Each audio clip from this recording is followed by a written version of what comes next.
Oigan, ¿alguien puso grabar? ¿Sí? No.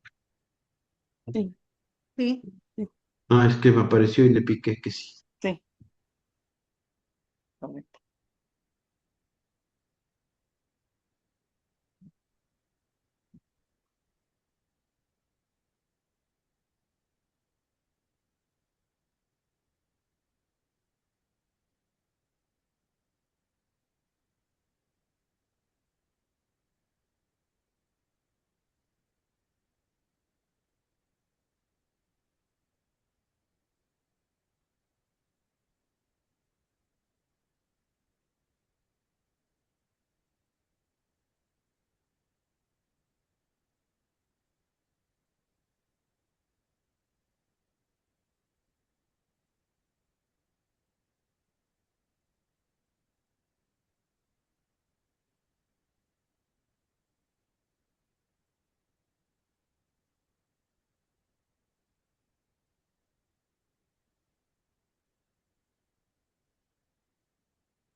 buenas tardes, bienvenida Alicia. Buenas tardes, bienvenida Hola, María. hola Silvia, buenas tardes, buenas noches a todas. Buenas noches. Buenas noches. Buenas noches, Buenas noches, Sor bienvenida. María de las Mercedes.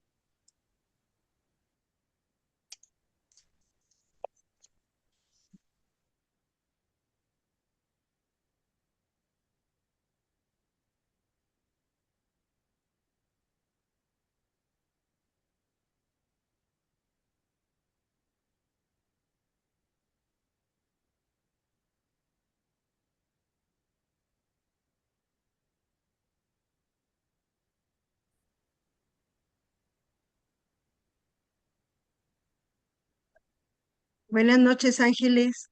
Hola Silvia, buenas noches. Oye, aquí mi transmisión se entra y sale y dice que el anfitrión ha silenciado. Y luego dice, ahorita el anfitrión ha desconectado. Y vuelvo a ver y luego dejo de ver. No sé si solo soy yo o qué. Aquí tenemos a nuestro anfitrión, Antonio.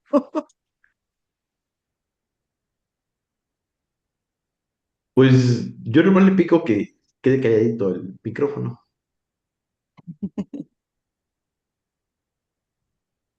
Ok. Yo creo que puede ser utilizado solamente si así lo quieren, cuando haya ruido, o sea, cuando la gente abrió el micrófono sin darse cuenta que lo tiene abierto o que está la tele de fondo o así.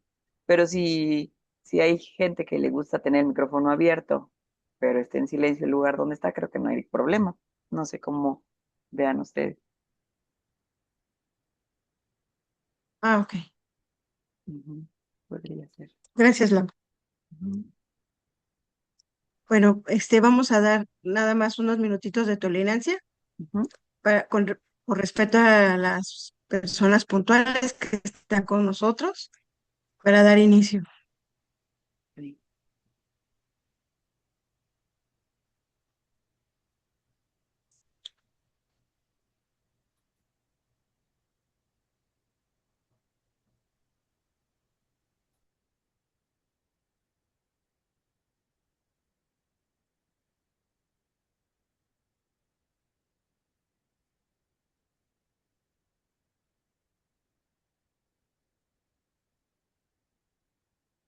Bienvenida, Esther. Gracias. Buenas tardes. Ujú. Pues está con nosotros nuestra delegada, Sor Leticia Navarrete. Está con nosotros nuestra presidenta confederal, em, Carmen Castillón, y también nos gustaría, esta invitación pues se extendió a todas las exalumnas y exalumnos de Centroamérica y pues nos da gusto saber que están aquí acompañándonos. También pues la participación de nuestra federación, ¿verdad? De las uniones que integran nuestra federación.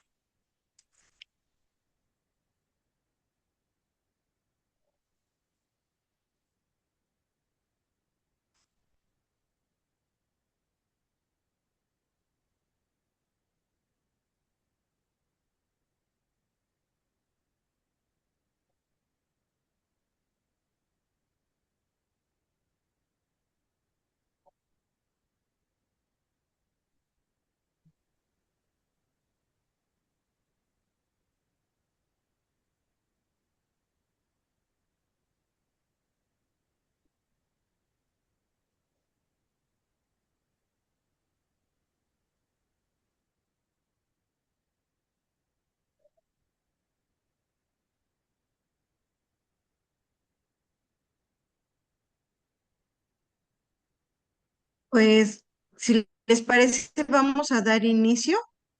Son 8:05 y esperemos que poco a poco se vayan integrando los demás invitados. Los invito a que iniciemos con nuestra oración en el nombre del Padre, del Hijo, del Espíritu Santo. Amén. Iniciamos con la oración a San José Sánchez del Río. Padre nuestro, que otorgaste la palma del martirio a José Sánchez del Río al profesar y defender con su sangre la fe en Cristo, Rey del universo, concédenos con su intercesión alcanzar la gracia de ser como Él, fuertes en la fe, seguros en la esperanza y constantes en la caridad. Por Jesucristo nuestro Señor. Amén. Amén. Espíritu Santo, fuente de luz, Ilumínanos. ilumínanos. María, auxilio de los cristianos, ruega por nosotros. Bien, la guerra cristera fue uno de los conflictos religiosos más importantes de la historia de México.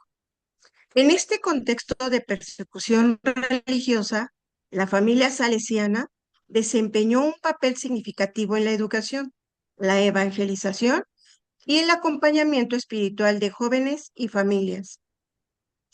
La presente exposición busca analizar cómo los salesianos vivieron este periodo de violencia y restricciones, manteniendo vivo el carisma de San Juan Bosco y Madre Mazzarello, mediante la fe, la formación y el servicio. Tenemos el honor de contar con la participación de Laura Georgina Ramos Perea, presidente de exalumnos de Don Bosco, nuestra Inspectoría México Sur, quien compartirá con nosotros la conferencia titulada La familia salesiana en la guerra cristera.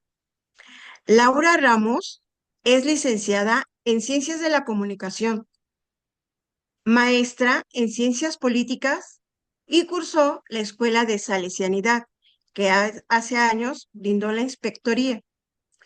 Su pasión ha sido la educación de los jóvenes y lo ha podido realizar como asistente y maestra en el Colegio Anáhuac, sección secundaria de Morelia, Michoacán. Maestra en el Colegio Primero de Mayo, en Santa Julia, Ciudad de México. Y responsable de la pastoral universitaria en la Universidad Salesiana. Laura es investigadora interesada en la historia de la Iglesia en México, especialmente en el papel de las comunidades religiosas y educativas durante los acontecimientos de la Guerra Cristera. En esta ponencia nos ayudará a comprender cómo la familia salesiana vivió este periodo de persecución religiosa, destacando su misión educativa el acompañamiento a los jóvenes y el testimonio de fe que dejó una profunda huella en la sociedad mexicana.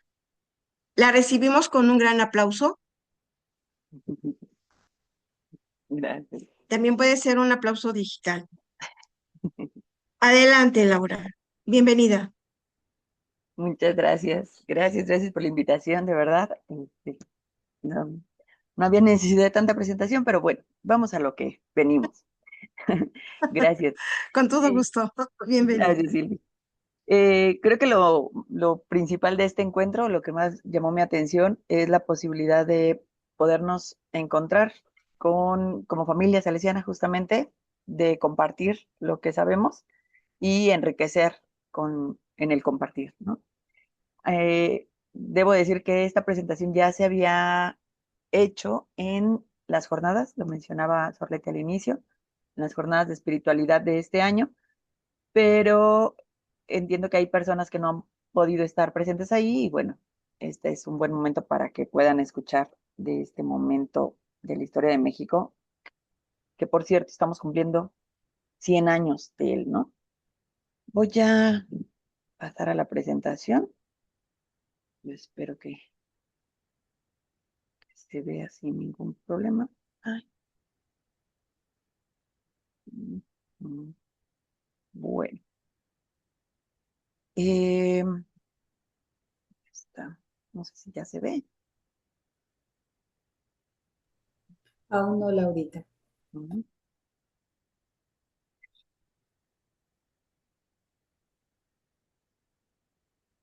Está haciendo. Bueno, tenemos paciencia aquí con.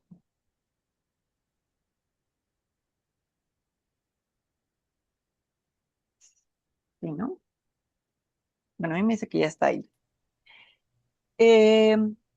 Como decían en la presentación, podemos hablar sobre la familia salesiana en la Guerra Cristera. A mí me gustaría iniciar con quienes tengan la posibilidad de abrirse micrófono de manera muy breve. Sí, tienen, lo decía Mari al inicio, familiares que vivieron en esa época. La Guerra Cristera fue entre el 26 y el 29 oficialmente. Sí, Laurita, soy ¿Sí? Sorleti y por parte de mis abuelos paternos, mi abuelito y mis tías fueron cristeras de Hueso Colorado. Listo. Y gracias a ellas y que también conocieron a San José Sánchez del Río. Qué bendición, qué bendición. La pregunta que sigue es, ¿conoció más sobre la Guerra Cristera por alguna otra fuente o más por su familia?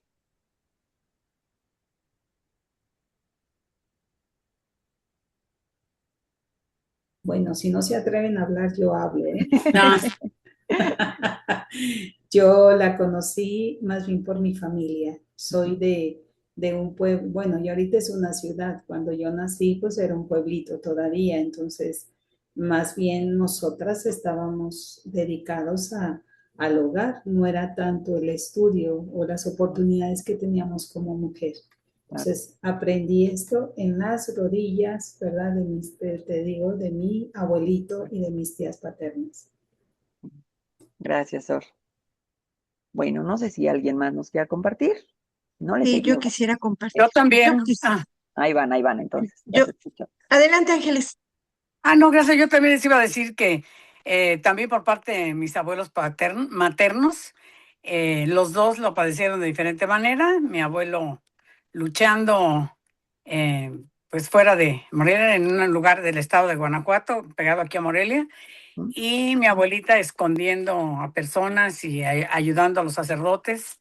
Les llevaban comida, prestaban la casa para que pudieran celebrar y esos recuerdos los tengo de familia siempre, que eran conversaciones que en algún tiempo no le dimos mucha importancia, pero ya cuando estuvimos más jóvenes, todos los nietos, pues siempre nos reuníamos a que nos platicara alguna cosa mi abuelita o mi abuelito, que también él lo vivió de otra manera, pero bueno, estuvieron muy cerca de eso, de ese movimiento.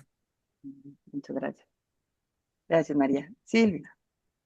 Sí, Pues miren, yo la primera vez que escuché sobre la guerra de los Cristera fue de voz de las hermanas, especialmente de Sor Rosita Negrete, que en paz descanse. Ella nos platicaba, como yo soy exalumna del Colegio de Santa Julia, Ciudad de México, nos platicaba cómo entraban los caballos, ahí fueron caballerizas, algunos rasgos del colegio que todavía hay huella, ¿no? De, de cómo hacían ahí sus fogatas.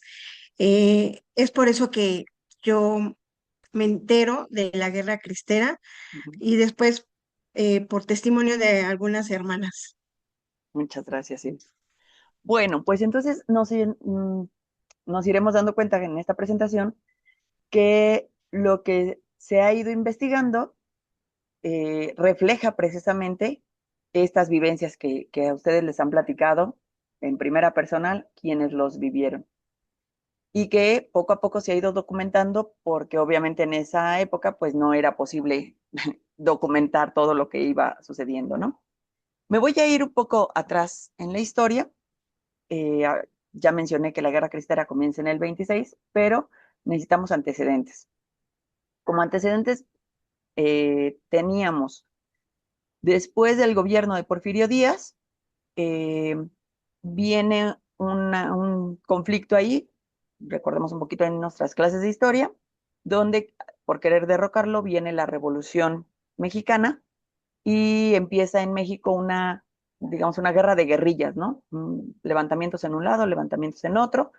Cada quien quería, de algún modo, obtener ganancia de estas revueltas y México se convierte en un polvorín, porque hay levantamientos en muchos lugares, no todos tienen claro por qué es las luchas que se están dando, sin embargo, a todos les afecta esta situación. Para el año de 1892, los salesianos habían llegado a México. Y para 1911, 1913, el presidente Francisco I. Madero, aunque promovía la democracia, promovía la libertad de prensa, no estaba muy de acuerdo con la educación privada. Obviamente la educación privada la daban las congregaciones religiosas. En este caso hablamos de la salesiana, ¿no? Por ahí más adelante vamos a ver esa foto que está al lado izquierdo, creo para ustedes, en más grande. Bien, entonces, para la Revolución Mexicana, digamos que oficialmente termina y viene enseguida la promulgación de la Constitución de 1917. Esta Constitución viene con un fuerte sentido anticlerical, ¿no?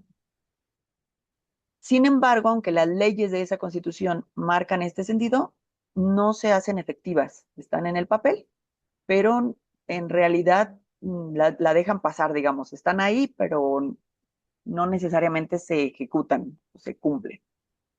Sin embargo, va para 1924, queda en la presidencia Plutarco Elías Calles, y él no solo va a querer hacer efectiva esa constitución, las leyes que no se hacían efectivas de 1917, sino que además promulgará una ley, la ley Calles, conocida por todos, y si no, ahorita la explicamos, que justamente es donde comienza el conflicto que llamaremos Guerra Cristera, ¿no? Bien, en estos antecedentes voy a mencionar entonces un atentado que hay en 1921 en la Basílica viejita, digamos, en la antigua Basílica de Guadalupe. Alguien lleva un ramo de flores pretendiendo ofrecérselo a la Santísima Virgen y dentro de ese ramo de flores en realidad iba una bomba. Esta bomba estalla dentro de la basílica, los cristales se rompen, el estruendo es muy grande, las personas pues corren, salen un poco heridas.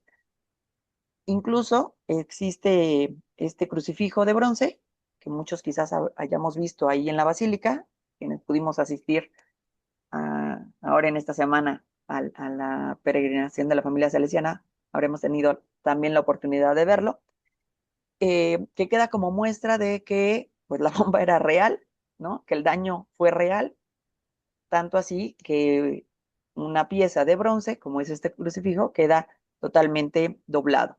Sin embargo, también vemos que el ayate, aún hasta nuestras fechas, se encuentra intacto, ¿no?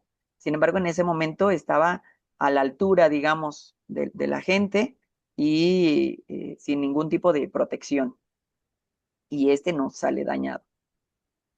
Más adelante, todo esto como muestras de que ya la situación anticlerical existía, ¿no? Desde el gobierno. Más adelante, en 1923, un grupo de personas se organizan para montar o poner la primera piedra de lo que será un monumento a Cristo Rey. Se encuentra en 1923, se encuentra un delegado del Vaticano y él va y bendice, digamos, esta primera piedra en el 23. 2 días después de la bendición de esa piedra, este delegado termina siendo expulsado del país. Sin embargo, el monumento se erige y queda ahí. Este es un primer monumento, si se dan cuenta, no tiene nada que ver con el actual monumento a Cristo Rey. Queda ahí, pero para 1928, cuando la ley ya habrá sido proclamada, la ley Calles, se dinamita este monumento.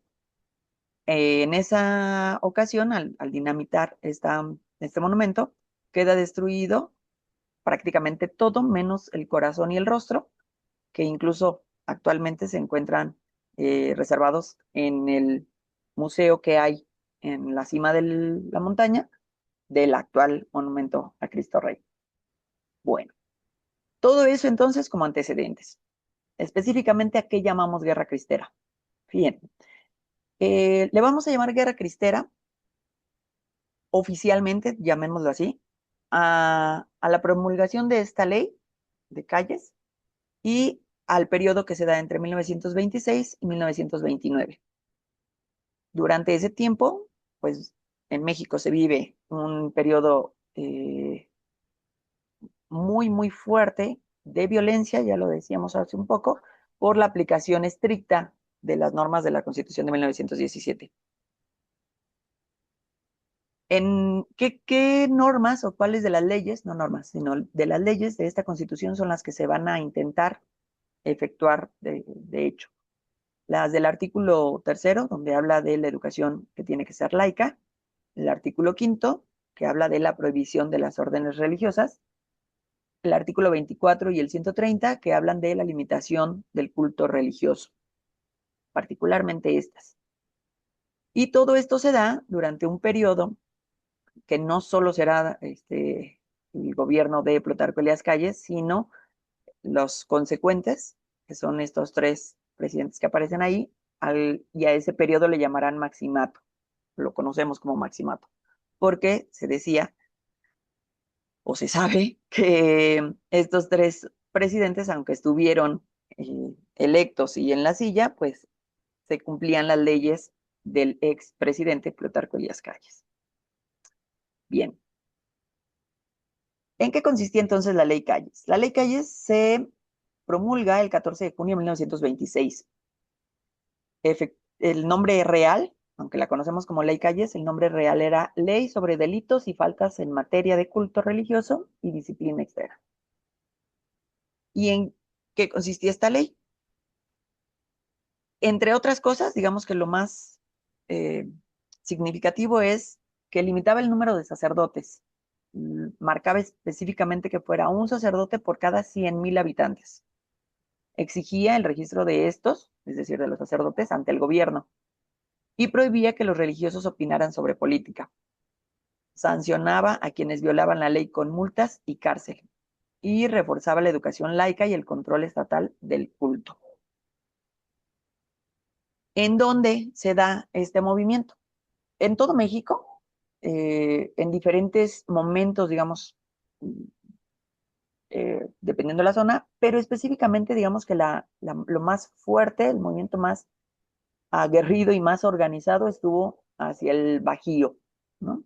Ahí se puede ver en el mapa lo que está marcado en oscuro: Jalisco, Colima, Michoacán, Guanajuato, Querétaro, Estado de México, un poco de Morelos, un poco de Tlaxcala, un poco de Puebla, hacia Zacatecas, Nayarit, Durango, y después en otros momentos hacia Sonora, hacia Tabasco, hacia Oaxaca, ¿no?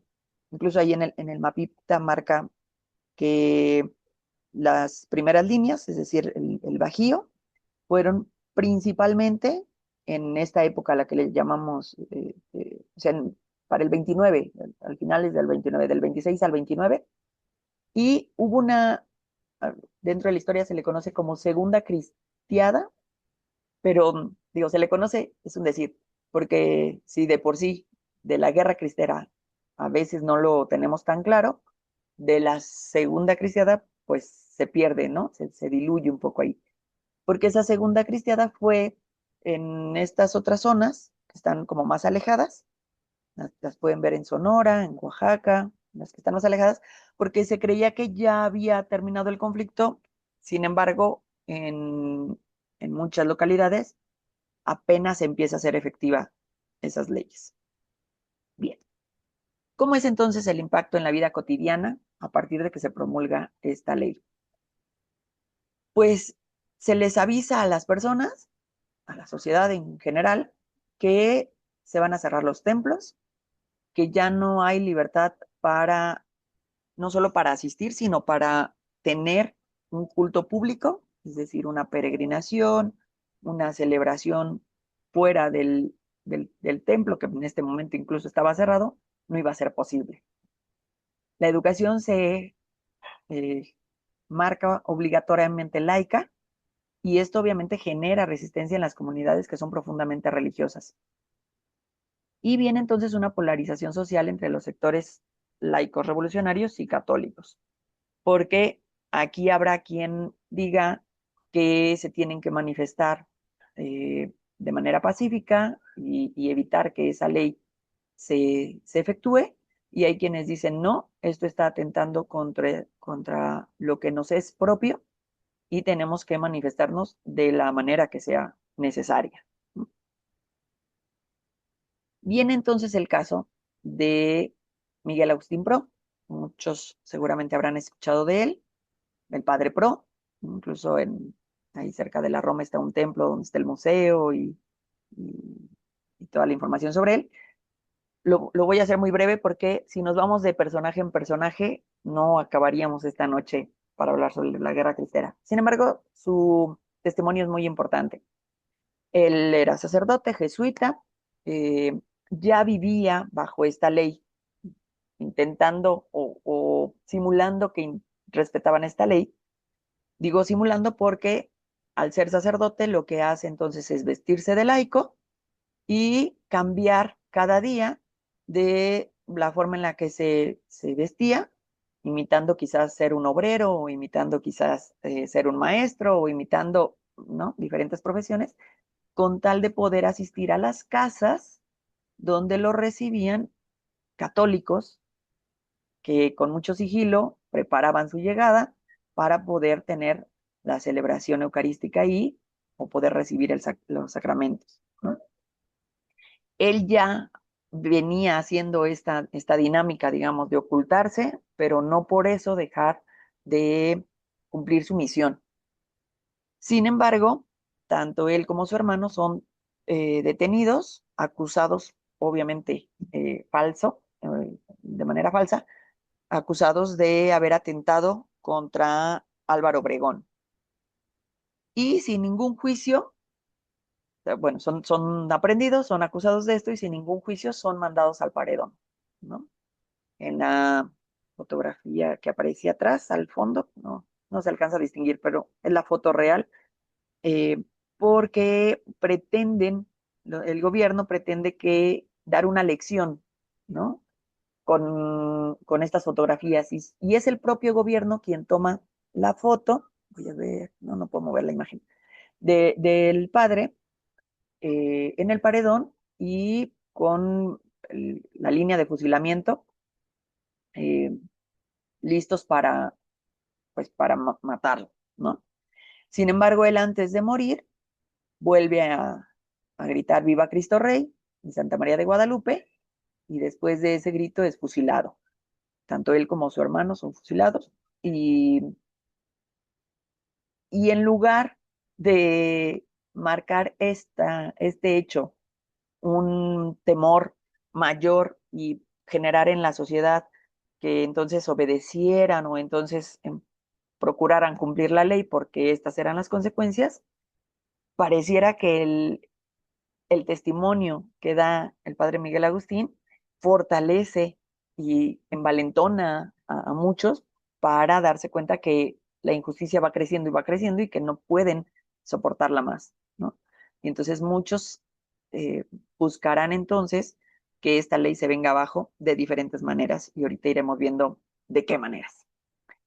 Una de las formas en las que se pudieron manifestar, bueno, los hombres particularmente, la gran mayoría, fue a través de las armas, ¿no? Hubo un gran número de personas que se levantaron en armas, hombres particularmente. Y las mujeres, en estas características que tenemos como mujeres, bueno, procuran entonces en el orden, se organizan, se vuelven muy discretas o mucho más discretas y empiezan a actuar como enfermeras, como mensajeras, abastecen de armas y de alimentos a los que están en la lucha y generan la comunicación necesaria o como espías, digamos, para poder tener información de dónde se iban a encontrar los federales que fueran a atacar a los cristeros, por cierto, llamados así de primer momento de forma despectiva, ¿no? Como si llamarlos así los ofendiera. Sin embargo, los católicos que toman las armas y van a la lucha y dicen, sí, soy cristero, no tengo ningún problema, y eh, toman esa palabra como propia, ¿no? Hasta con orgullo. Bien, pues las mujeres cristeras se organizan, muchas de ellas, no solo en estas brigadas, por eso el título ahí, Brigadas Femeninas de Santa Juana de Arco, tomando el ejemplo precisamente de Santa Juana de Arco, en Francia, ¿no? Eh, no solo en esta organización, pero esta fue una de las principales, y pocas de ellas eh, participan como combatientes. La gran mayoría entran más bien en esta brigada, en estas funciones que les pongo aquí. Sin embargo, fueron clave principal porque en este sigilo, y ahorita les voy a compartir un texto, se organizan también que los federales de inicio no sospechan de ellas, y entonces les permiten el acceso a ciertos espacios o a la cárcel, a ir a visitar a los que ya están detenidos, etcétera, sin darse cuenta que son ellas el punto clave para mantener la comunicación, para tener el abastecimiento de parque, de arma, porque pues suponen que ellas no participan en el conflicto, ¿no? Sin embargo, todas las que entraban a esta brigada hacían antes un juramento. Eso se supo mucho tiempo después. Parte de este juramento, lo podemos ver aquí, es el artículo 7 de los estatutos de las brigadas femeninas de Santa Juana de Arco.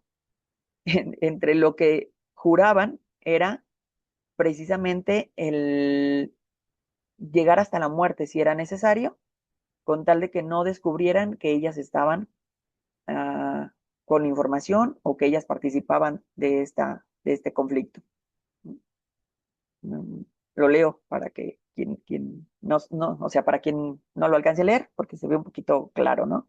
Dios, Padre, Hijo, Espíritu Santo, de la Santísima Virgen de Guadalupe, ante la faz de mi patria, fulanita de tal, ¿no? Ahí la X es el nombre de ella. Juro que aunque me martiricen o me maten, aunque me halaguen o me prometan todos los reinos del mundo, guardaré todo el tiempo necesario, secreto absoluto sobre la existencia y actividades, sobre los nombres de personas, domicilios, signos que se refieran a sus miembros. Con la gracia de Dios, primero moriré que convertirme en delatora. Este juramento lo llevaron o sea, lo vivieron tal cual, al punto que en muchos de los casos las martirizaron o en muchos de los casos las llevaban incluso a la muerte, ¿no? Porque no decían cómo se estaban organizando los cristeros. Se sabe también ahora que muchas de ellas incluso tenían un nombre diferente al propio, es decir, se cambiaban el nombre para que dentro de los que participaban en la brigada le llamaran de otra forma, de otra manera, que no era su nombre, y así favorecer al sigilo, ¿no? Al secreto. Bien, me estoy adelantando. Ok. Esta guerra cristera, de nuevo, oficialmente termina en el 29 con unos llamados acuerdos. Digo acuerdos y digo supuestamente finaliza porque ni una cosa ni la otra. La guerra finalizó con la firma de unos acuerdos entre el gobierno y la iglesia que permitieron cierta restitución de propiedades y la amnistía, también supuesta, para los cristeros que se rindieran. Es decir, el gobierno habla con unos obispos y les propone que terminen este conflicto, que les digan a sus fieles, a sus feligreses, que dejen las armas y que tendrán amnistía. O sea, mientras se rindan, tendrán amnistía. Los obispos lo consideran, pero además había una propuesta ya del Papa, una solicitud del Papa, pidiendo que después de 3 años de tantas muertes, de no oficiar eh, la Eucaristía y no recibir los sacramentos de manera formal, digamos, eh, también el Papa como que les menciona, ¿no? Sería mejor que ya esto terminara, porque llevan 3 años en guerra, no están recibiendo toda la formación que requieren, no están recibiendo los sacramentos que requieren, sería bueno. Los obispos lo consideran, se cree, se sabe, por lo menos de palabra de ellos, algo dejaron escrito al respecto, que creyeron en la buena fe del gobierno y le solicitan precisamente a los feligreses, a los cristeros, que se rindan. Se sabe incluso que en las plazas de los pueblos, los federales recibían las armas de todos los cristeros que se estaban rindiendo y tomaban nota de sus nombres para poderles dar esta supuesta amnistía, lo cual no sucedió, lo cual en realidad lo que pasó es que recibieron las armas, tomaron el nombre y al poco tiempo empezaron a perseguirlos y a ejecutarlos, ¿no? O sea, fue traición vil. Por eso el comentario que dice ahí enseguida, ¿no? Sin embargo, las tensiones entre Estado y Iglesia continuaron y se produjeron nuevos enfrentamientos en la década de 1930, aunque a menor escala. Incluso muchos cristeros se sintieron traicionados, digo, no solo por el gobierno, porque ya sabían, al gobierno no le creían, no le tenían ninguna fe, pero sí por los obispos. Obviamente los obispos no pretendían que esto sucediera, fue traición del gobierno. Sin embargo, pues algunos de los cristeros no creyeron que hubiera sido así y siguieron atacando a los federales sin importar ya ningún, o sea, el comentario o el consejo o la petición de ninguna autoridad eclesiástica. Estos supuestos arreglos se firmaron en el 29 entre el presidente Emilio Portes Gil y la jerarquía eclesiástica representada por el arzobispo de Morelia, Leopoldo Ruiz y Flores, y el obispo de Tabasco, Pascual Díaz y Barreto. El objetivo fue poner alto al fuego por medio de armístico, pero la represión continuó junto a la promulgación de 2 nuevos códigos penales, el de 1929, vigente poco más de un año, y el de 1931. Por eso también cuando les presentaba el mapa, se veían esas 2 diferentes épocas, ¿no? de enfrentamientos. Y a raíz de estas 2 nuevas códigos penales es que se da esa segunda cristiada, ¿no?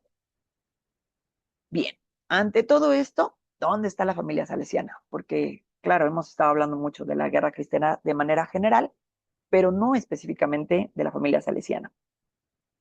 Voy a hacer un spoiler que podría resumir lo que resta de la presentación. Sin embargo, no, espero no se vayan. En realidad, las investigaciones, los documentos que existen, no dan suficiente material para decir exactamente con punto y coma qué pasó con la familia salesiana. Ah.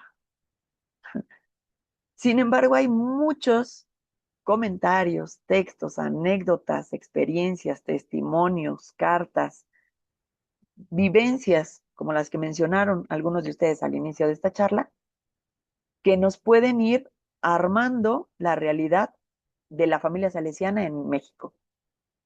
Con esos comentarios, con esa información, digamos, un poco, pues no formal, es que he armado esta presentación, ¿no? Porque lo que hay por escrito, aunado a lo que les mencionaba hace un momento respecto a las brigadas, por ejemplo, de Santa Juana de Arco, que muchos siguieron esa forma de vivir la cristiada en el secreto, pues no hay mucha información. Además, pues era época de guerra, no es que tuvieran tiempo de estar escribiendo lo que estaba pasando, ¿no? Y dejar nota y fe de lo que sucedió. Bien, me voy a regresar nuevamente a 1917 para mencionar algunas situaciones específicas de la familia salesiana durante esta época de la que hemos hablado. Ya dijimos que en el 17 se proclama la Constitución por Venustiano Carranza y se prohíbe entonces a los sacerdotes extranjeros ejercer el culto, a los sacerdotes tener escuelas y enseñar. Sin embargo, vemos que pues algunos siguen teniendo estas escuelas y enseñando a muchas generaciones desde la fe. Particularmente en Morelia, los salesianos toman la determinación histórica de nombrar como director del colegio a un laico, un coadjutor, Manuel Salinas. Sí, un salesiano con votos, pero no sacerdote. De tal forma que cumplían la ley, pero no dejaban de estar al frente del colegio propio, ¿no? En el 20, Álvaro Obregón integra a algunos intelectuales de la época a colaborar como funcionarios públicos. En el 21, José Vasconcelos es nombrado secretario de la nueva institución institución de educación, lo que es ahora la SEP, la Secretaría de Educación Pública. Y Plutarco Elías Calles, ya lo vimos antes, sucede a Obregón y Vasconcelos renuncia a la SEP. ¿Por qué Vasconcelos renuncia a la SEP? Él ya traía sabía que Plutarco Elías Calles tenía una ideología contraria a la iglesia y él entonces no quiere participar de pues, la ejecución, digamos, de este plan desde la secretaría en la que él trabajaba. Los salesianos extranjeros de la Casa de San Juanico, que funcionaba como un aspirantado, un noviciado y un filosofado, en el mes de marzo fueron encarcelados y después desterrados. El padre inspector, el padre José Luis Migueles, decidió que pasaran a Cuba todos los sacerdotes extranjeros. Obviamente la mayoría eran italianos, tenían pocos años de haber llegado a México, eh, los salesianos, ¿no? Y había pocos en formación. Entonces los que quedan en México son solo los de nacionalidad mexicana y los que eran extranjeros los manda el inspector a Cuba para su protección. También pasan los clérigos y los coadjutores jóvenes que estaban en formación, estos, la mayoría mexicanos. Entonces, nos dice el padre Castellanos en su libro que hubo cárcel, destierro y hasta muerte para los salesianos. En México quedan ocultos alrededor de 40 salesianos en esta época. 5 colegios, por lo menos no al frente de ellos, porque muchos o se los habían quitado en la Revolución Mexicana o se los quitan ya en la ejecución, digamos, de la ley Calles. Y para muestra ahí tenemos varios, ¿no? O sea, hablábamos de Santa Julia, que terminó siendo caballerizas. Aquí en Morelia también quitan el colegio del Antonio Mendoza. Y desde la Revolución, y después se los dan a los niños que trae años después. Me estoy adelantando años después, Lázaro Cárdenas trae a los niños que quedan huérfanos en la Guerra Civil Española y les ofrece esta casa para atenderlos, ¿no? A los mexicanos no nos dieron mucho, pero sí traen a los españoles a cuidarlos. Bien, a partir de este momento las correspondencias y las crónicas desaparecen, ¿no? Por los mismos conflictos. En los siguientes años, los salesianos como congregación, aquí quiero aclarar, no estoy hablando de los salesianos solo los SDB o las FMA, sino la congregación, porque ya había grupos de exalumnos, ya había grupos de exalumnas, incluso ya había grupo de cooperadores que fueron los primeros en estar en México. O sea, de la familia salesiana hubo primero cooperadores que habían llegado de Italia y que son ellos quienes empiezan a traer a los salesianos. Entonces, los salesianos como congregación mantienen una postura prudente, enfocada en la educación y la protección de los jóvenes y los niños, y promueven la formación de la conciencia, no la insurrección armada. Esto siguiendo el espíritu de Don Bosco.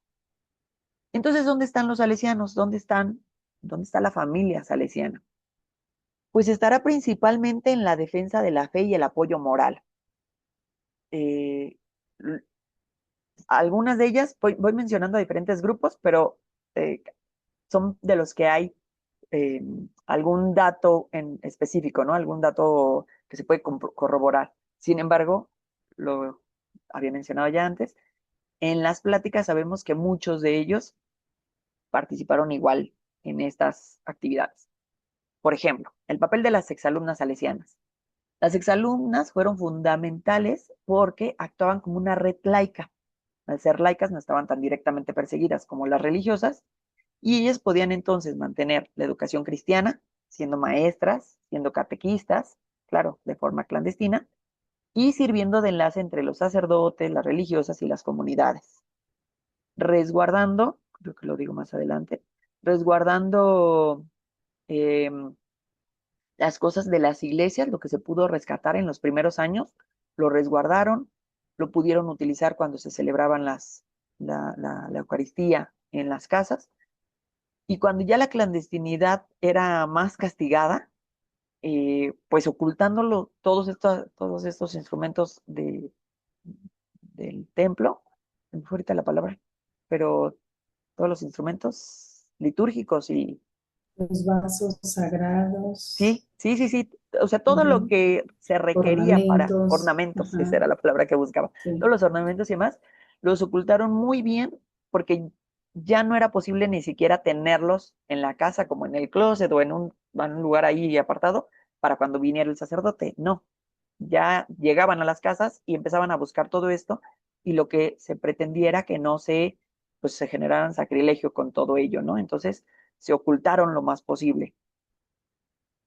En otra de las cosas que estuvieron fue en la formación. La familia salesiana se mantuvo pendiente de la formación, fueron parte también de asociaciones como la Liga Nacional Defensora de la Libertad Religiosa, muy conocida como la Liga, ¿no? Ya nada más le llamaban así porque el nombre es bastante largo, pero se sabía que la Liga era esta organización muy, muy bien estructurada, digo al principio no tanto, pero conforme fue avanzando el conflicto, que mantuvo esta comunicación, que pretendió eh, dar respuesta al conflicto un poco más desde lo intelectual. Ejemplo, al inicio del conflicto se propone un boicot. Este boicot era un boicot económico, es decir, las personas se ponen de acuerdo y quedan, digo, a alguien se le ocurre la idea y la propaga, ¿no? De no vamos a consumir nada o vamos a consumir lo indispensable para que el gobierno, al ver que no hay movimiento de dinero, pues eche abajo la ley. Y entonces empiezan así, o sea, es un boicot económico, se consume solo lo necesario, mmm, si no había que comprar algo no lo compraban o se restringían incluso si hubiera un poco la necesidad, con tal de afectar de manera económica al país para que el gobierno entonces, en consecuencia, echara abajo la ley. No funciona, la ley se mantiene y Plutarco Elías Calles dice, esto no va a pasar. Al fin y al cabo, muchos van a tener necesidad y bueno, el boicot se viene abajo porque ante la necesidad pues empiezan a consumir. A la par que muchos consideraron que no era suficiente el boicot y es que se levantan en armas. Entonces ahí esa forma diferente, digamos, de enfrentar la situación, pues no favorece a que el boicot se hubiera dado realmente con la fuerza que se requería. ¿De qué otra forma entonces apoyaron? De manera logística, ya lo mencionábamos antes con la brigada también, entregando mensajería, dando refugio, incluso financiando el parque, financiando la comida, financiando lo que fuera necesario para que el conflicto se pudiera dar, ¿no? Y algunas colaboraron directamente con los cristeros, tal cual. La participación armada, como ya lo he mencionado ahorita, y por eso la foto que está ahí atrás, lo dijimos, la congregación salesiana no la hace, no la promueve, ni la anima. La participación armada, si se dio, fue en casos individuales y no quedaron registrados, ¿no? No hay un documento o una carta, por lo menos no se ha encontrado hasta ahorita, que diga fulanita de tal de formación salesiana o fulanito de tal de formación salesiana participó en el conflicto. Y donde sí brillamos, digamos, la familia salesiana, donde se enfoca es en ser educadores y líderes sociales. Ahí sí, ¿no? En todo lo demás hubo participación, pero en esto, digamos, lo hicieron abiertamente. Cuando vienen los acuerdos y se da la amnistía, que no fue amnistía, ¿no? La persecución, hubo también se sabe que hubo algunos miembros de la familia salesiana que vivieron el exilio y la persecución. Bien. Después del conflicto, de este conflicto formal y oficial del que hablamos, ¿qué sucedió? Pues después del caos viene la reestructuración. Y es aquí donde muchos exalumnos, exalumnas, cooperadores salesianos participan activamente en la reconstrucción educativa social. Lo hicieron durante el conflicto, pero digamos que de manera anónima, ¿no? Después del conflicto ya lo hacen abiertamente. Y entonces los grupos de exalumnos, de exalumnas, de cooperadores pueden volverse a nombrar como tal y abiertamente reconstruyen lo que se vino abajo. Vamos, no se vino abajo, lo que se mantuvo en secreto durante tanto tiempo, lo que se fortaleció en la clandestinidad durante estos años. El arzobispo Ruiz y Flores, que mencioné que fue uno de los que estuvo en los acuerdos, dijo en una entrevista que le hicieron, no creí que constara esto en estipulaciones escritas y firmadas por ambas partes, porque tenía yo de testigo por mi parte al señor obispo Díaz y por parte del presidente al licenciado Canales. Y él creyó, digamos, en su palabra. Eso es lo que quedó por escrito. Y es aquí, esto de la ingenuidad, lo mencionan algunos cristeros, no estoy diciéndolo yo, ¿eh? Tal fue la ingenuidad con la que negociaron los dos obispos. Esos algunos cristeros, a los que me refiero, son los que entonces se levantan en armas porque pues se creen traicionados incluso por la iglesia. Bien. ¿Cómo bueno, dentro de las leyes que se mantuvieron o se modificaron un poco, pero se hicieron efectivas después de la cristiada, están en el artículo 3º, para 1934, después de la cristiada, se mantiene la obligatoriedad del programa oficial. Y este programa oficial era socialista, tal cual, ¿no? O sea, no solo laico, sino socialista. En el 35, Lázaro Cárdenas, ahora el presidente de la República, decomisa colegios. Ya les mencionaba yo el de Santa Julia, les mencionaba el de aquí, el de Morelia.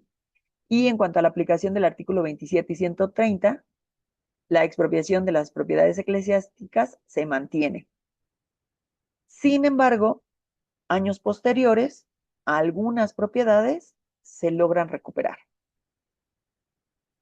Algunas de esas propiedades, como es el Colegio de Santa Julia, mencionaba Silvia, el colegio de aquí de Morelia, pero estoy hablando de años después, ¿eh?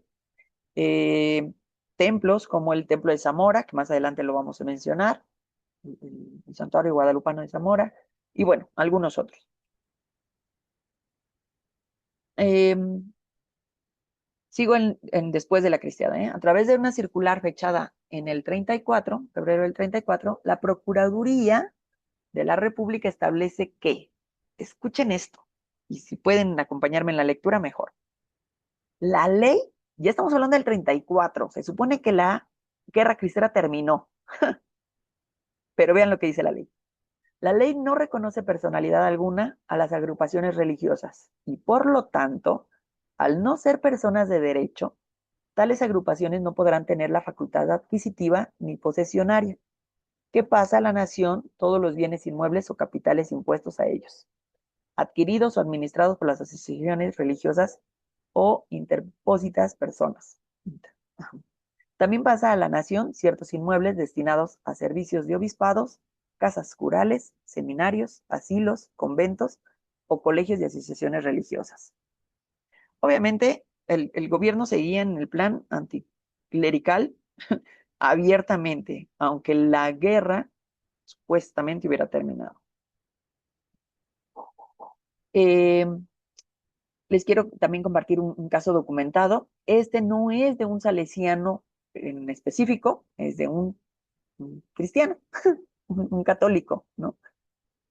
Este señor es un humilde zapatero que fue asesinado por gritar, por vivar a Cristo Rey. Lo mataron solo por eso. Lo interesante es la esquela que su familia repartió al invitar a sus amigos al velatorio. Vean este ejemplo. La invitación para ir al velorio, o al velatorio, era Viva Cristo Rey. El señor Florentino Álvarez, originario de León, Guanajuato, murió confesando a Jesucristo a la edad de 37 años. El día 10 de agosto de 1927, su madre, esposa, parientes y amigos, con inmenso regocijo, lo participan a usted para que pida por el triunfo de la religión en México, poniendo por valioso intercesor el alma de Florentino. ¿De qué nos habla este caso? ¿No? Es un ejemplo, como los hubo muchísimos, de la conciencia clara, de la convicción de que, de que Cristo es rey primero, ¿no?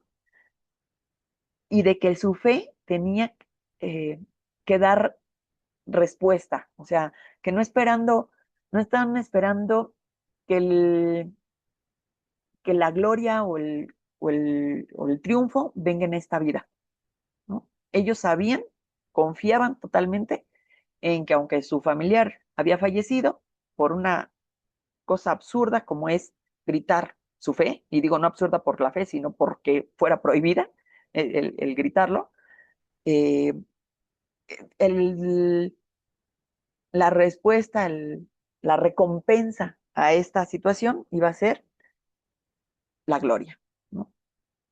Bien. El santuario guadalupano. Eh, este fue uno de los que, bueno, es un santuario que estuvo inconcluso, mucho tiempo se le llamó la catedral inconclusa, pero eh, porque tardó mucho tiempo en construirse. Es hermoso, ojalá tengan oportunidad de conocerlo.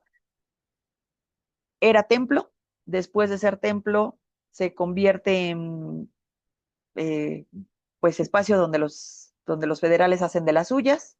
Tiempo después fue también escuela en algún momento, estación de bomberos en otro momento, hasta estacionamiento de camiones de basura fue, ¿no? Durante todos los años. Pero en la época cristera tuvo un espacio que fue paredón, ¿no? Cuando siguen la construcción de este templo y hay renovaciones y demás, siempre se ha mantenido una pared, que es la que les voy a mostrar enseguida, que queda como pues muestra de lo que sucedió en ese lugar.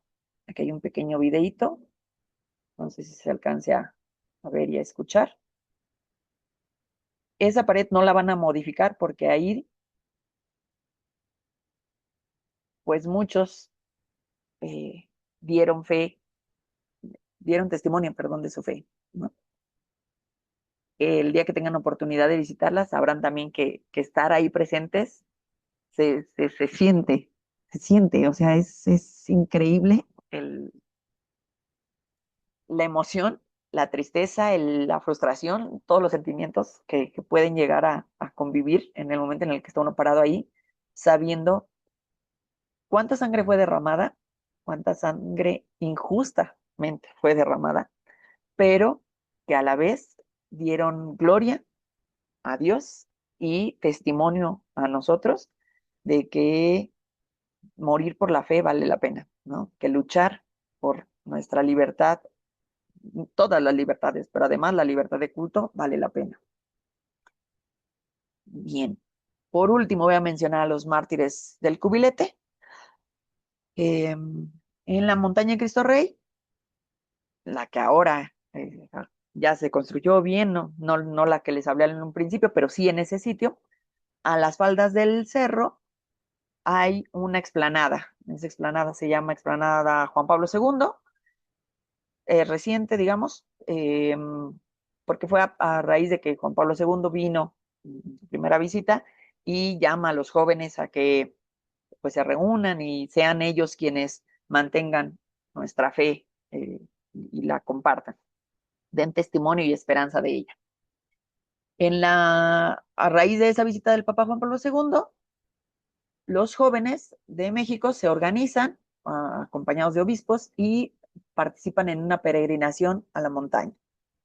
Al año siguiente de esa primera peregrinación, esa primera fue en el 74, al año siguiente, en el 75, iban subiendo por un costado de la montaña todos los jóvenes que se habían organizado para asistir, y por el lado de Silao iban subiendo los organizadores. Entre los organizadores estaban estos dos chicos que menciono aquí, Juan Bosco Rosillo Segura, de Aguascalientes, aunque vivía en Ciudad de México, y César Fernando Calvillo Silva, de León, con otros muchachos. Ellos llevaban los ornamentos y los instrumentos sagrados para la Eucaristía. Llevaban una rosa de plata que iba a ser ofrendada y algunas otras cosas. En un bochito iban subiendo y llegan personas, los detienen y los ejecutan. Uno de ellos logra escaparse. Según la noticia, son 3 personas, ellos 2 y un tercero, que logra escaparse. Llega a la cima, les avisa a los organizadores bajan y encuentran los cuerpos sin vida de estos 2 muchachos. Y todo lo que llevaban. Ni el coche se llevaron, ni los ornamentos, ni la flor, la rosa de plata, que podría ser de las cosas valiosas en caso de que hubiera sido un asalto, ¿no? Lo cual da muestra nuevamente de que la intención solo fue evitar que se siguiera dando testimonio de fe. Por eso estos 2, bueno, en ese momento estos 2 muchachos son movidos de ese lugar, son llevados al templo de Cristo Rey, a la capilla que está allá arriba, y quedan los cuerpos en la parte de la sacristía. Se celebra la Eucaristía, el padre que oficia la celebración pide por todos los mártires que han entregado su vida por dar testimonio de nuestra fe y para que nosotros podamos seguir teniendo la posibilidad de manifestarnos libremente, sin que los demás asistentes supieran que pues justo detrás de ellos estaban los cuerpos de 2 nuevos mártires, ¿no? En esa peregrinación tenían por costumbre quedarse, por costumbre no, estaba preparada porque así lo habían hecho el año anterior, quedarse a acampar. En esta ocasión, porque la situación no lo permite, no les indican por qué no, simplemente los regresan y cada uno tiene que volver a su ciudad de origen. Actualmente, en esa explanada, entonces se encuentra ese monumento que se ve ahí en la foto al final, y cada una de las columnas que sostienen la cruz tiene el nombre de estos 2 muchachos. Juan Bosco Rosillo Segura, dicho sea de paso, fue alumno de salesianos. No se tiene el registro exacto de quiénes, pero su papá tenía una, una librería de nombre Juan Bosco en la Ciudad de México, porque ellos se llegan de Aguascalientes, se van a la Ciudad de México y es ahí donde tiene la librería durante muchos años y bueno, ya después se dedicó a otra cosa, pero uno de sus hijos, Juan Bosco, pues lleva el nombre de los salesianos, ¿no? Entonces, de San Juan Bosco, perdón, de la congregación a la que él quería tanto. Bien, bueno, el monumento, aquí esto ya lo mencioné. José Sánchez del Río, no podíamos no mencionarlo. No lo menciono al inicio, porque aunque él fue tal cual en la época más fuerte de la persecución, ya vimos que la guerra cristera no termina, ¿no? Pero digamos que en la época más fuerte, él es asesinado en 1928, con solo 13 años, de Zaguayo, Michoacán. eh, Anda con los cristeros, ¿no? Anda con los cristeros y es detenido junto con otro jovencito de origen indígena llamado Lázaro. De él no se sabe más, pero de José, pues sí, de una familia muy creyente, sus hermanos ya andaban también participando en la guerra cristera, y él, a pesar de su poca edad, decide participar. Hay por ahí el comentario que le hace a su mamá de nunca había sido tan sencillo, no sé si lo dijo con esas palabras, pero la idea era esa, eh, llegar al cielo, ¿no? ¿Por qué? Tan Porque podía fácil. participar, tan fácil llegar al cielo, Ajá. porque podía participar de, de un conflicto en el que iba a dar testimonio de su fe, ¿no? Eh, Dicho sea de paso, quien está a cargo, digamos, de su ejecución era su padrino y le propone en varias ocasiones, porque mm, lo detienen y lo tienen encarcelado durante varios días, eh, le proponen en varias ocasiones que renuncie, o sea, que diga que no cree en Cristo, que abajo, que muera Cristo, o que viva el gobierno federal, o es decir, que de algún modo profese que está en contra de su fe y que está a favor del gobierno federal, con tal de salvar la vida. Y San José, bueno, ahora San José, pero Joselito en ese momento se niega. Tiene la oportunidad incluso de escribirle a su madre y de decirle que eso, o sea, que él está tranquilo, que está seguro de lo que está haciendo y que no se preocupe porque él se irá al cielo, ¿no? Todavía es torturado, las plantas de sus pies son dañadas gravemente y después de ser dañado lo hacen caminar, no recuerdo ahorita cuántos kilómetros, pero es una distancia muy larga la que lo hacen caminar hasta su ejecución. A pesar de todo esto, no hay un momento de reniego, seguramente de queja en cuanto a que le dolía, pues sí, pero no de reniego, de estar molesto de lo que le estaba sucediendo. Y tan fuerte es su testimonio que todavía en los últimos momentos tiene la posibilidad, o sea, de rezar y de gritar, Viva Cristo Rey y la Virgen de Guadalupe. Ante este testimonio que tantos vieron, incluso Sorletti mencionaba al inicio, ¿no? Ella tuvo familiares que supieron de su existencia y de este testimonio, que la, la gente que se convierte, digamos, ante este testimonio es mucha, ¿no? No, no cabe en la cabeza, o sea, podría alguien creer que es una locura como es la muerte en la cruz, tal cual, ¿no? Es una locura que tanto amor, que tanta fe y que tanta valentía te mantengan fuerte y convencido de lo que crees. Sin embargo, así sucedió. Digo, en el caso de él es maravilloso viendo la edad tan joven, ¿no? Pero así como él, pues hay testimonios de algunos más adultos, ¿no?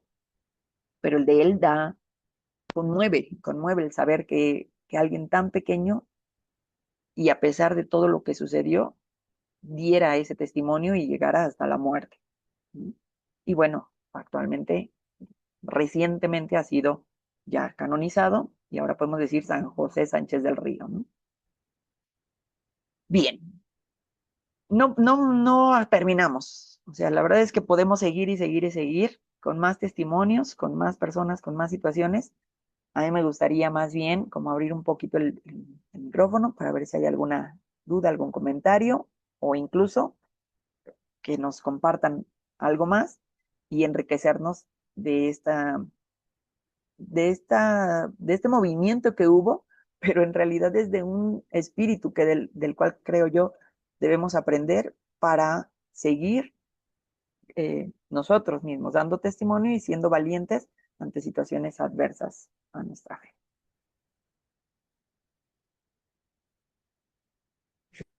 Muchas gracias, Lau. No, adelante. ¿Alguien que quiera compartir?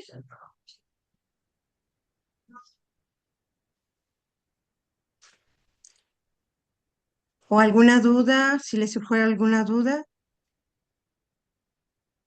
Adelante, Sorletín. Muchas gracias. Creo que de antemano, Laurita, felicitarte porque como laica te interesas por acrecentar la cultura, pero sobre todo como exalumna comprometida, ¿verdad? El hacer conocimiento de todo esto para asimilarlo y vivir desde tu ser exalumna en tu familia, testificar tu fe. Yo soy fans, soy fans de todo este periodo porque, como lo dije, ¿no? Crecí en los pies, en las rodillas de mi abuelo, de mis tías, abuelas, todas estas historias que me comentaron y que ellos cuando hablaban se conmovían porque decían, hija, es que fue un tiempo difícil. A ti no te cuesta nada ya ir a misa. A ti hay horarios para que vayas y expreses tu fe, hija. Nosotros no. Nosotros en la oscuridad, en sus palabras de ellos, ¿verdad? Como criminales, así decía mi abuelito, como criminales íbamos o estamos tachados de ello. ¿Qué nos sostenía, hija? Era la grande fe y el testimonio de nuestros sacerdotes y de mucha gente que murió gritando, ¡Viva Cristo Rey! Y, y a mí me mueve, porque lo he comentado con ustedes y quienes están ahorita de otros países, de otro país con nosotros, me mueve y yo siento que es allí donde pues Dios va llamando a cada quien a testificar su fe. A mí yo creo que volteando a ver mi historia, es allí donde esta historia de los mártires de mi pobre pueblo entonces son los que dieron lugar a mi vocación. Porque recuerdo a una de mis tías abuelas, ella decía, mi trabajo era llevarle de comer, si me permiten lo comento, ¿verdad? Llevarle de comer a los cristeros que estaban en los cerros y de llevarle también la comunión. Entonces, yo tenía una canasta de mimbre grande y mi trabajo era hacer taquitos de chilaquile con frijoles y eso era lo que yo podía llevar. Me quedaba pobre porque nosotros no éramos de dinero, pero sabía que esa pobre gente tenía hambre y eso también yo lo aprendí para ser cercana a la necesidad de las personas. Ella cuenta que yendo en camino, los federales, pues como la veían muy seguido, los federales la interfieren y le preguntan y la lastiman y la golpean para quitarle aquella canasta porque ellos decían, pues, ¿a dónde vas? Ella, como tú decías, ¿verdad? No pertenecía a las de Juana, Juana de Arco, ¿verdad? Pero ella también defendió en ese momento y dijo, pues voy. Dice, ya sé, lo que pasa es que tienen hambre. Pues órale, y como típica mexicana, ¿verdad? Decía, pues traguen. Y decía mi tía abuela que todos los federales que estaban allí, pues estaban también hambrientos porque Ustedes saben como ahorita, ¿verdad? Hay muchas guerras, pero no sabemos qué situaciones de los soldados que están allí, ¿no? Claro. Bueno, pues en ese tiempo no era la excepción. Y entonces ya una vez que comieron, ¿verdad? La dejaron ir y ella vuelve a caminar y se detiene a rezar y dice, Señor, sean, el miedo de ella era que llegaran hasta el fondo de la canasta donde estaban las hostias. Claro. Entonces ella se detiene en el caminar y reza y le dice a Dios, Dios, se han comido todo lo que les llevaban mis hermanos. Lo bueno es que lo bueno aún no llevo. ¿Y saben qué es lo hermoso? Que en el camino cuando ella se dirigía hacia los cristeros, la canasta comenzó a pesar nuevamente y cuando ella voltea a ver, la canasta está llena de tacos otra vez, ¿verdad? Son cosas que yo viví, me conmueven, ¿eh? Claro. Me conmueven porque, les digo, es parte de mi historia, pero es allí donde mi vocación nació, ¿verdad? Ser una mujer 100% salesiana, consagrada a Dios para y con los jóvenes, ¿verdad? Entonces, para mí este año que estoy ahorita al frente de la familia salesiana, y lo digo con mucho honor, no porque estén ustedes, ¿verdad? Ha sido una bendición de Dios. Y que esté viviendo con ustedes estos 100 años de la persecución cristiana en nuestro país, para mí es un regalo. Y todos los días le digo a María y le digo a mi esposo también, concédeme ser fiel a todo lo que estas personas me dieron. Por eso es que gocé mucho el 5 de mayo en la peregrinación. Gocé de ver a tanta gente. Si podíamos contar en alrededor, yo creo que no miento, pero algunos 4,000, 5,000 personas en torno a ello, ¿no? Entonces, es decirle al Señor, Señor, pues a lo mejor mi martirio no va a ser como lo que fueron de ellos, pero quiero que mi vida consagrada, que lo que me resta de vida, ¿verdad? Quiero ser tu mártir, quiero ser tu testigo. Él sabrá cómo, Él sabrá cuándo. Lo único que yo puedo decir y hacer es que esto no se improvisa, esto es de todos los días. Y vivo feliz porque lo que ellos sufrieron, yo lo tengo en una charola de oro y de plata. Ay de mí si yo lo desperdicio. Entonces, pues muchísimas gracias. Gracias por escucharme, ¿verdad? Y por estar aquí y ser parte de mi corazón, ser parte de este sueño tan hermoso como el que es ser un poquitito la arena en ese mar inmenso de la familia salesiana. Gracias. Gracias, Sor. Qué testimonio tan lindo, la verdad. Qué bendición. Por cierto, algo que no mencioné y lo uno a lo que menciona ahorita Sor, se dice que muy probablemente si el conflicto armado hubiera seguido, quizás, o sea, el triunfo estaba cerca. Los cristeros así lo decían o así lo sentían. Una, porque se sabían con Cristo de su lado, y otra, por la baja en las filas de los federales. Unos, porque se daban cuenta que esto era una injusticia absurda, muchos de ellos, incluso católicos, creyentes, que pues, al inicio sí hacían su trabajo, pero no estaban de acuerdo con lo que estaban obligados a hacer, o incluso su vida pues también ahí corría peligro. Y lo otro porque muchos federales se fueron convirtiendo al ver el testimonio de los cristeros. Entonces, muy probablemente, no lo sabemos, ¿verdad? Eso ya quedó en el hubiera, pero Cristo estaba con ellos, así que el triunfo era, creo yo, prácticamente seguro. Sin embargo, a pesar de tantas bajas, bueno, eso se detuvo y la situación se dio, como ya les mencioné hace un momento. Gracias, Sor. Con gusto. Muchas gracias, Sor Leti. Muchas gracias, Lau. Pues también comparte con nosotros nuestra presidenta confederal, Mari Carmen.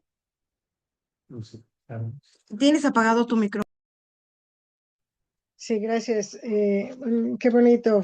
Fue realmente, me recordaba también lo que nos decía mi abuelo.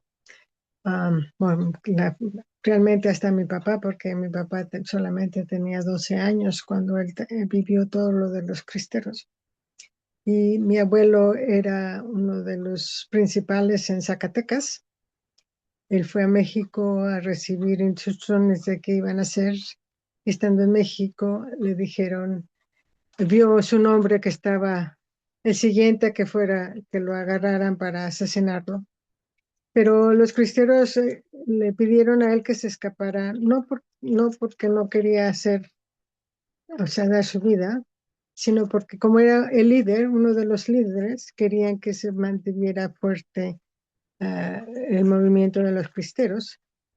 Entonces él se vistió de un indígena y atravesó la montaña a pie para llegar a pie a Estados Unidos, donde pidió asilo. Mientras preparaban lo que al final, precisamente casi al final, que creían que que los cristeros ya tenían bastantes pasos fuertes para terminar esto. Él nos contaba también que muchos de los que,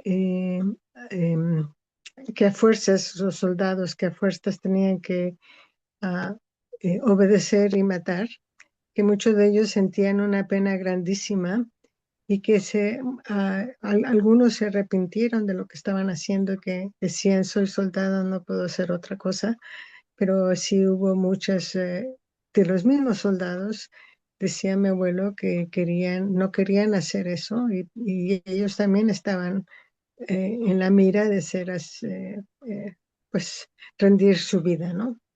Por no obedecer el mandato de asesinar a otras personas.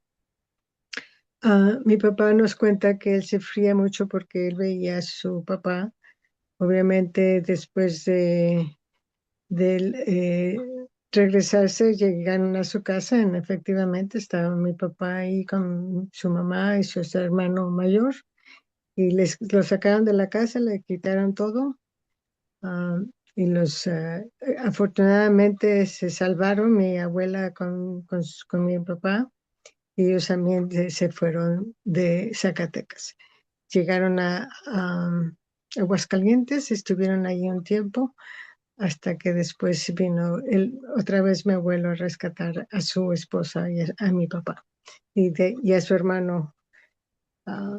En fin, vivimos una cosa, algo también que nos decía mi abuelo, que no desperdiciáramos nada de lo que teníamos y que siempre tuviéramos en mente los sacrificios que estaban pasando, que pasaron toda la fe, que pasaron todos los fieles en México por no perder su religión, por no perder el estar siempre fiel a Cristo Rey. Sobre el punto que también, que no sabía mucho, pero de las exalumnas, básicamente ese es lo que es el exalumnado, ¿no? Dar testimonio de lo que vivimos, dar testimonio de lo que hemos recibido para poder cimentar esa fe, ese amor que tenemos a la Virgen, esa fe que tenemos a la Eucaristía y estar conscientes de que mucha gente ha vivido o que vivió mucho para ser fieles, ¿no? A nosotros también nos toca ser fieles y dar testimonio de nuestras creencias y de lo que hemos aprendido en los colegios donde hemos asistido. Muchas gracias por su invitación. Les agradezco infinitamente. Te felicito, Laura, muy bonito. Gracias. Buenas noches para mí. Muchas gracias. Muchas gracias. Muchas gracias, María del Carmen, por aceptar la invitación. De nada. Y ahorita, Antonio, adelante. Mire, ahorita curioso, andaba viendo en redes y dice que después, para el 1992, hubo una reforma posterior. La legislación fue modificada años después para flexibilizar la relación Estado-Iglesia, culminando con reformas constitucionales importantes en el 92, donde le reconocen la personalidad jurídica a las iglesias. Y se supone que con esto terminaba el ciclo de los pleitos, casi 100 años, ¿no? Entre Estado e Iglesia, que digo que disque culminaba. Cuando Oriente Mesor fue cuando les reconocen a todos los religiosos, ¿no? Y les permiten las votaciones. Así es. Lo escuchamos, Antonio. Mande. Ay, Que digo que en el 92, que fue cuando reconoce el gobierno mexicano y les permite sacar su credencial de elector a los religiosos. Recuerden que es precisamente en el mandato de Salinas y Gortari, ¿verdad? Y que incluso el Papa también visita nuestro país y es allí donde se renuevan las relaciones Iglesia-Estado. gracias, Sor. Gracias, Antonio. Si gustas presentar, Antonio.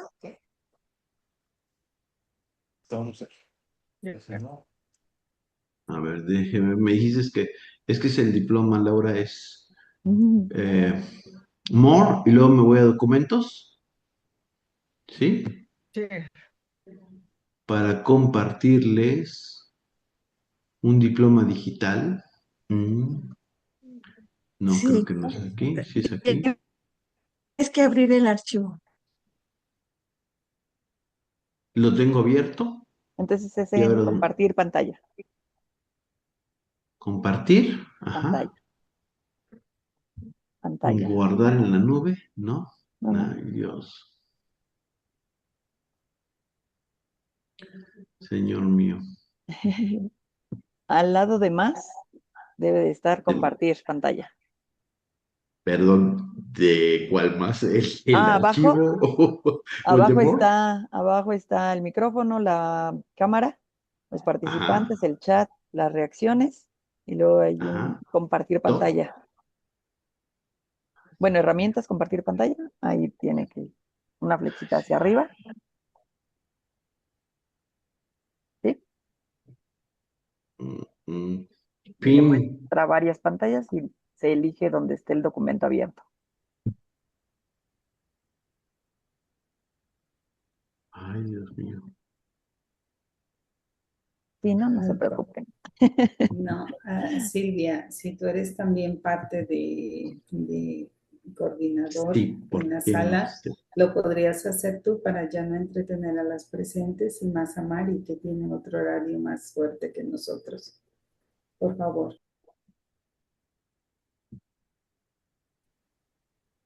sí, porque, perdón, es mucha tecnología.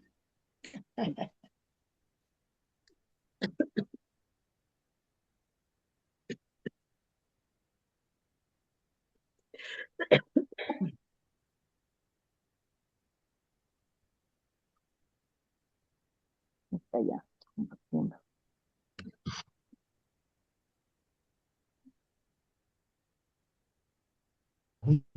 Adelante, Antonio. Bueno, diploma, la Federación de Exalumnos de las Islas de María Auxiliadora, la provincia de Nuestra Señora de Guadalupe, hace el presente reconocimiento a la maestra Laura Georgina Ramos Perea, ¿no? Por su participación y por su ponencia de la familia salesiana en la Guerra Cristera, al de Ciudad de México, 8 de mayo del 2026. Al calce, la firma de Sor Leticia Navarrete, delegada inspectorial de los exalumnos de la familia salesiana y, lógico, los exalumnos de las hijas de María Auxiliadora, ¿no? Y al calce también Silvio Ortiz Baeza, presidente del Consejo Inspectorial de los exalumnos de las hijas de María Auxiliadora. Muchas gracias. Gracias, gracias de corazón. Muchas felicidades, Lau. Un aplauso y Gracias, puede ser Silvia. virtual también, ¿verdad? Muchas gracias. Un gusto compartir con Y ustedes. pues, Lau, no sé si nos puedas concluir con la oración final, Sí, pues por favor. yo creo que siguiendo en esta línea de no solo de la Guerra Cristera, sino de San José Estés del Río, que lo tenemos ahorita tan presente y tan cercano, les comparto esta oración. Me gustaría que hiciéramos todos juntos. En el nombre del Padre, del Hijo y del Espíritu Santo. Amén. A San José Sánchez del Río. San Joselito, niño cristero, San José, tú que niño ofreciste cristero, tu vida por amor a Cristo Rey y a María, ruega por nosotros para que sepamos defender la fe y dar testimonio cristiano con valentía. Tú que mantuviste tus principios y no te dejaste desorientar o presionar, ruega por nuestros jóvenes y niños para que sepan distinguir la luz y la verdad, La verdad, que reinen con y no confusión de y oscuridad. confusión y oscuridad.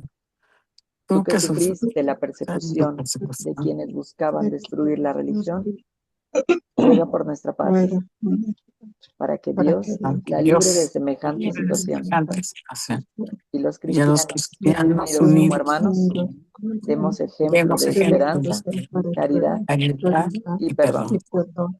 Amén. Amén. Padre, del Hijo, del Espíritu Santo. Amén. Pues, muchas gracias, Laura. Agradecemos a todos su asistencia y que tengan una bendecida y reparadora noche. Muchas Igualmente gracias. para todas, buenas noches, que descansen. Gracias. Buenas noches. Buenas noches. Gracias. Bonita noche y que viva Cristo Rey Que viva. Feliz y Santa María de Viva Guadalupe. Cristo día Rey. Que viva del Cristo Rey. Padres el domingo. Adiós, buenas noches. Y los mártires que nos concedieron la fe. Sin duda, que vivan. Feliz descanso, buenas noches. Igualmente. Gracias. Bye.